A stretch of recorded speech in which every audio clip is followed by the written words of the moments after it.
இந்த ஒரு வருடத்திற்கானதும் குரு 4ஆம் வீட்டில் இருக்கார். அதனால புரட்டாதி நட்சத்திரக்காரர்கள் என்ன சனியும் இருக்கார், நான் இல்லைன்னு சொல்ல வரல, சனி புரட்டாதி நட்சத்திரத்தில் தான் இருக்கார்.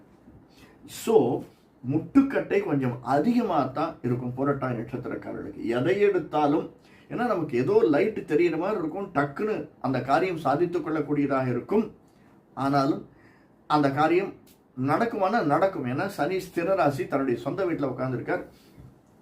அதனால அந்த காரியம் நடக்கும். ஆனால் அந்த காரியம் டிலேயா நடக்கும். அதற்குள்ளே நம்ம மனசை உடஞ்சிடக்கூடாது. புரட்டாதி நட்சத்திரக்காரர்களுக்கு பொதுவாக இது கும்பராசிக்கு பார்த்தோம், இது ஒவ்வொரு நட்சத்திரத்திற்கும் பார்த்தோம். பொதுவாக நம்ம பார்க்கலாம் இந்த கும்பராசிக்காரர்களாக நமக்கு அடுத்த ஒரு வருடம் எப்படி இருக்கும். அடுத்த வருடத்தை நம்ம கணக்கில் எடுத்துக்கணும்னா நமக்கு அதாவது சொந்தக்காரங்கள் நிச்சயமாக நம்ம மதிக்கக்கூடியவர்களாக